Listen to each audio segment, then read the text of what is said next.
2026년 7월 16일 목요일입니다. 열왕기하 4장 해독 사건입니다.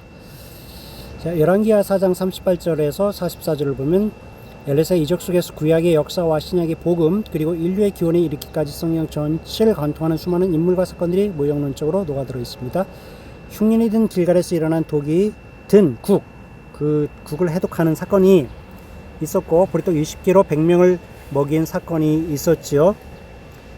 여기서 연상되는 성경 속 인물들과 사건들을 차례대로 살펴봅니다. 첫 번째는 길갈과 여호수아인데 약속의 땅이 시작되었다는 것이고 영적 할례가 있는 곳이 바로 길갈입니다. 성경 본문은 엘리사가 길갈에 이르렀을 때에 땅이 흉년이 들었다고 시작합니다. 이 길갈이라는 지는 이스라엘 백성이 요단강을 건넌 후에 가나안 땅에서 처음으로 진을 쳤던 역사적인 장소이기도 합니다. 여호수아를 깊이 생각나게 하는 곳이 바로 길갈이죠.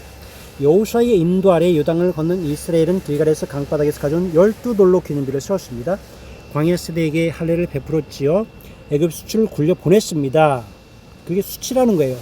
참 먹을 것이 많은 애굽 땅이었지만 그 도시잖아요. 근데 수치라는 뜻입니다. 참 우리가 이것을 수치로 얘기해야 되는데 수치로 얘기하지 못한다는 것이 참 안타깝습니다. 영적으로 길갈이라는 곳은 세상을 벗어나서 하나님과의 언약을 갱신하는 거룩한 출발지였습니다.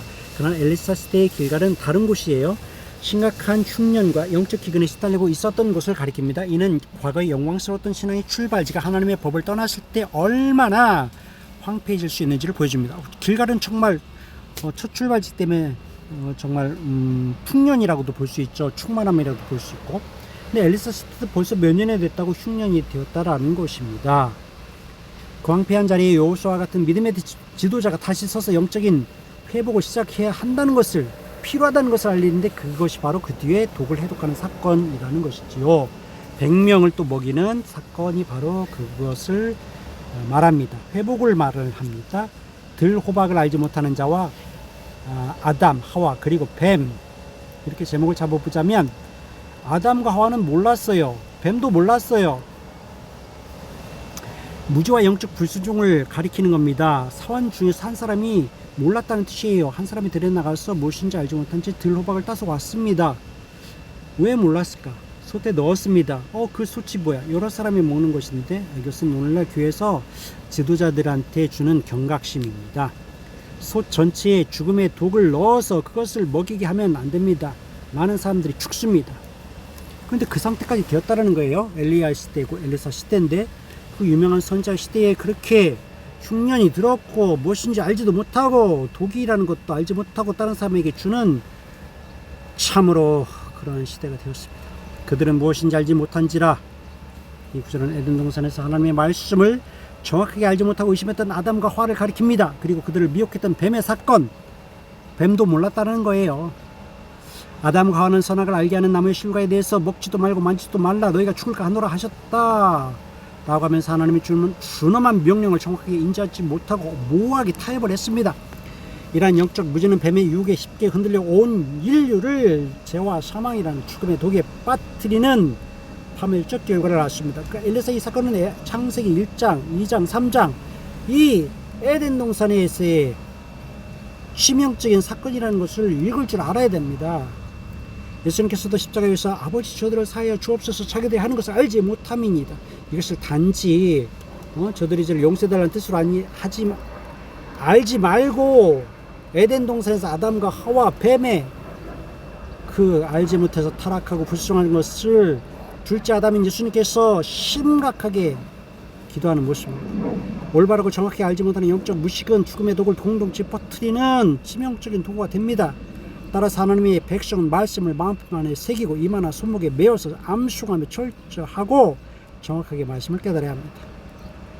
세 번째, 가루의 해독과 레위의 기의 그 제사가 나옵니다. 제사를 보면 이제 소재가 있어요. 왜 그런 소재가 있는지, 제사에 이런 소재가 있네? 그 뜻을 알라 라는 것입니다.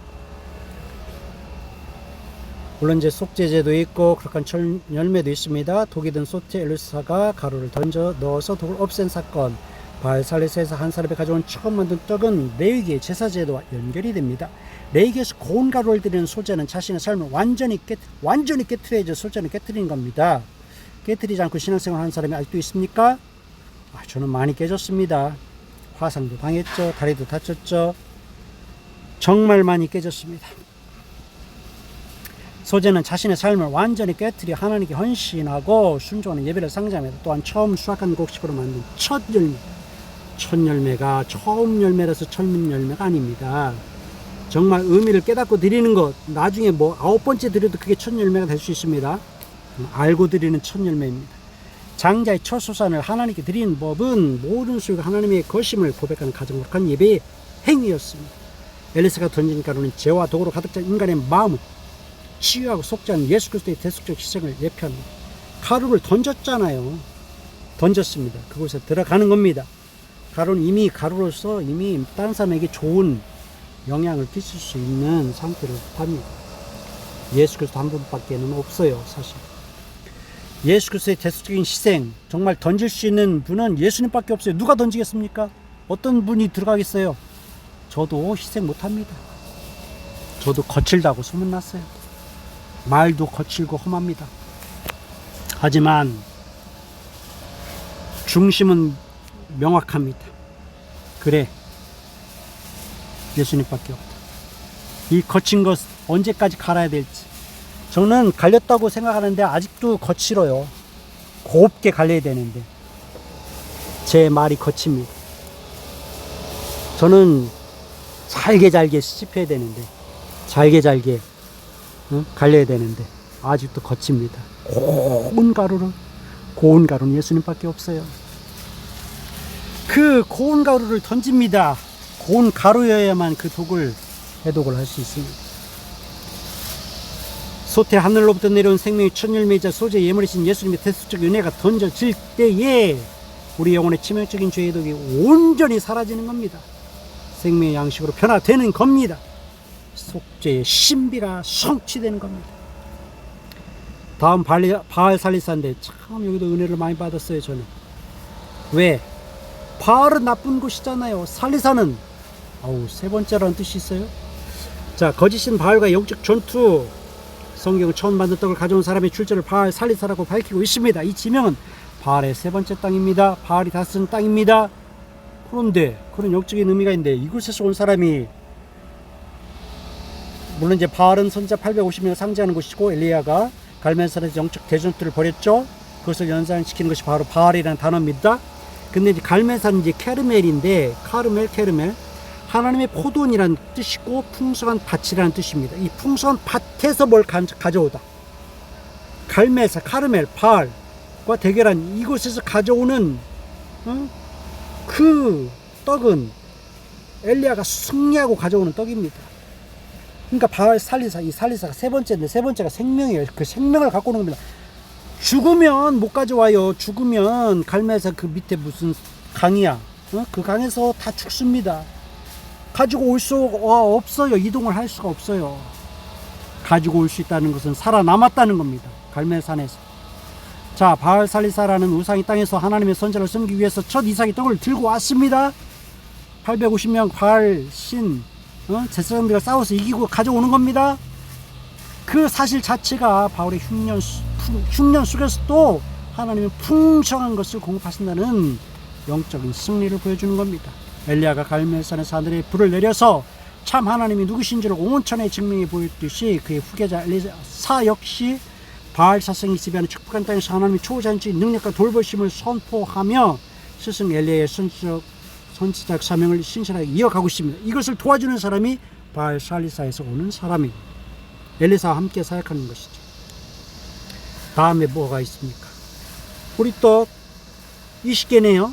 100명의 무리네요. 예수님은 5개죠. 생명의 양식을 뜻합니다. 사원은 보리떡 20개 자루에 담은 채소만을 보고서 내가 이것을 100명에게 주겠나이까 라며 불신과 한계를 드러냈지만 엘리사는 여호와의 말씀을 의지하여 나눠주게 하였고 결국 100명이 먹고도 남는 역사, 이것이 바로 플레로마 맞나요? 풍성하다, 그 역사입니다. 이 놀라운 기적은 신약시대의 보리떡 5개와 물고기 2마리로 5,000명을 먹이시고도 12바구니를 남기신 예수 그리스도의 오병이어 이적을 가장 직접적으로 예표합니다. 예수께서는 보잘것없는 소년의 도시락을 축사하셔서 수많은 무리를 풍족하게 먹이심으로써 자신의 하늘에서 내려온 생명의 떡이심을 친히 입증하셨습니다. 엘리사가 행한 보리떡 20개의 기적은 인간의 계산과 상식을 뛰어넘어 말씀에 순종할 때 이르는 풍성한 하늘의 공급하심을 보여주며 결국 교회의 머리시며 진정한 생명의 공급자이신 예수 그리스도의 구원 사역을 온전하게 바라보게 만드는 사역입니다. 할렐루야, 감사합니다. 오, 주님밖에 없습니다.